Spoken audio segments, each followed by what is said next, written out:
Hi everyone, welcome back to another card making video. Today I show you this sweet card where the Yeti from Mama Elephant is ready to give the receiver flowers and hugs. So let's jump right into it. Spreek je Nederlands? Er is ondertiteling beschikbaar. First I show you the stamp sets that I used. If you want to know more about all the supplies I used, check out the blog post I linked in the description. I stamped them all out with the use of my Misty and with Lawn Fawn jet black ink.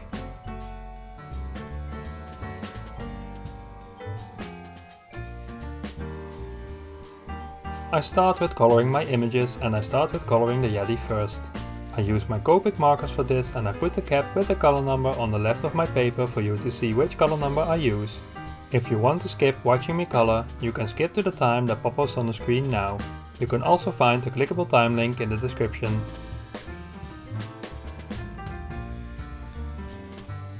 I always try to color my images either with a small circular motion or, what I do most of the time, long streaks right next to each other.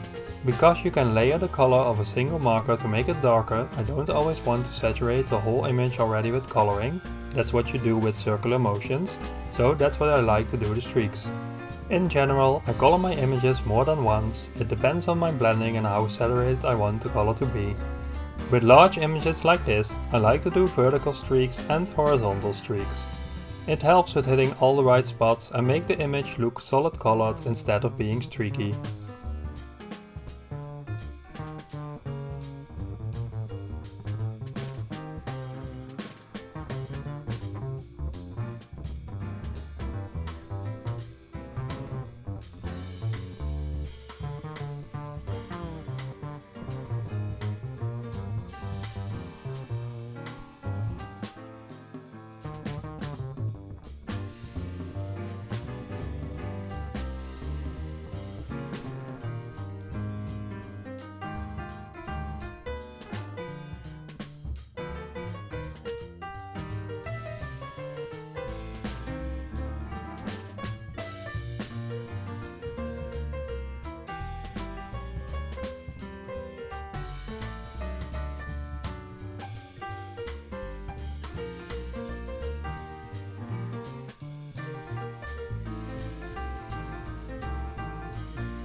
When I'm done coloring, I like to go over the inner lines with a black fine liner to bring back some details.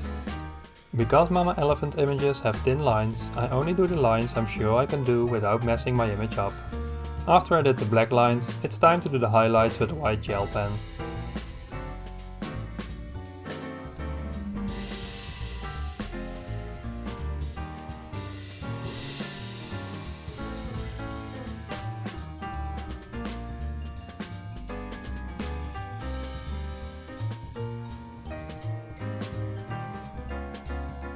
Now it's time to color the flowers. I chose colors that will look nice with the yellow background I'm going to make later. I do 2 color blends for them all. In general, that's my way to go most of the time. But especially with these flowers, it makes them quick to do.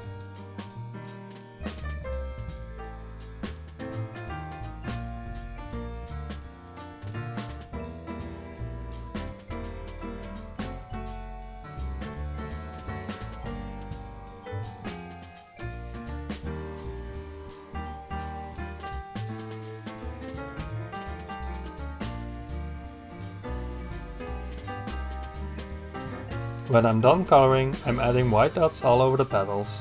I make larger dots in the center and smaller and less dots on the ends. I also take care of the highlights right away now that the pen is in my hand anyway.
I die cut my images off screen. I cut the largest stitched rectangle from the large stitched rectangle stackable set from Lawn Fawn out of watercolor paper. I'm going to place the rectangle in the sunburst backdrop die from Lawn Fawn. This way I add stitching at the edge for the sunburst backdrop. I sandwich my plates, die and paper the other way around so I know for sure the stitched rectangle is exactly in the right place. I peel off the rest of the purple tape and I use a few pieces of that to stick the circle to the background so it's easier with ink blending and assembling. I'm ink blending the whole background yellow except for the center with Distress Oxide Mustard Seed. I'm using an ink blending tool.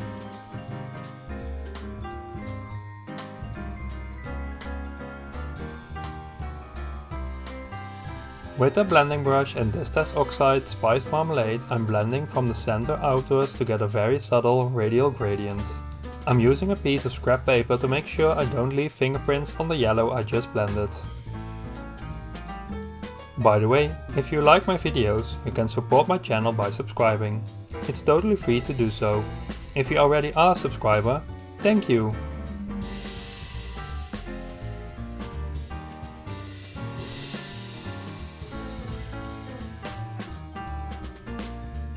For the sentiment, I cut a piece of craft paper to size.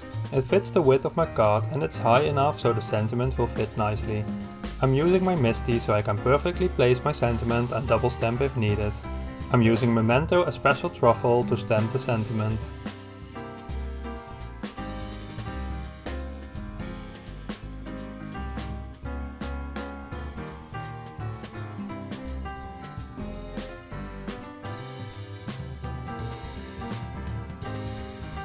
I made a top fold card base out of craft paper and I'm adhering my background to it using my ATG gun.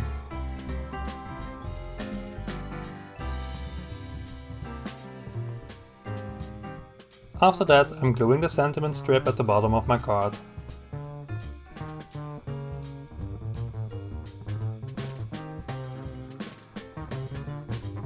Now it's time to arrange the flowers. I use the circle in the center as a guide to place everything.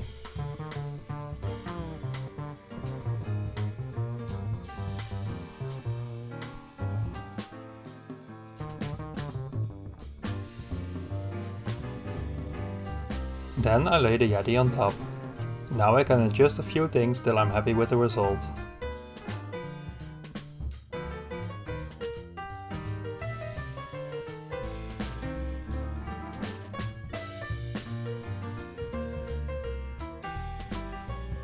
I use a piece of sensitive tape to stick everything together temporarily.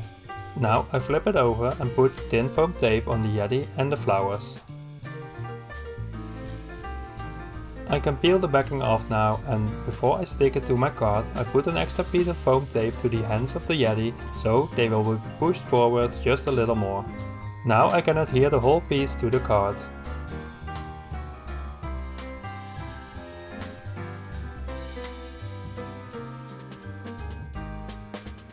I pull up the leaves a little so they will pop off the card a little.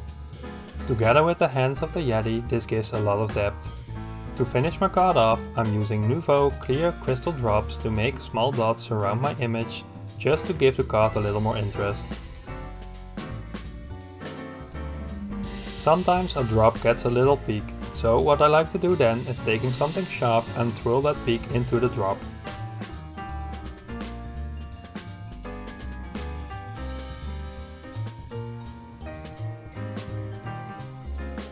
Now it only needs to dry and my card is finished.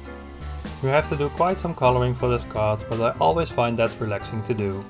After that, this card is put together very quickly. But the result is still so happy, colorful and fun. Hopefully I inspired you with my video and I hope that you feel inspired to get crafty as well. If so, please consider leaving a thumbs up, subscribing to my channel and ringing the bell to receive a notification when a new video is up. Thanks for watching, see you next time, bye!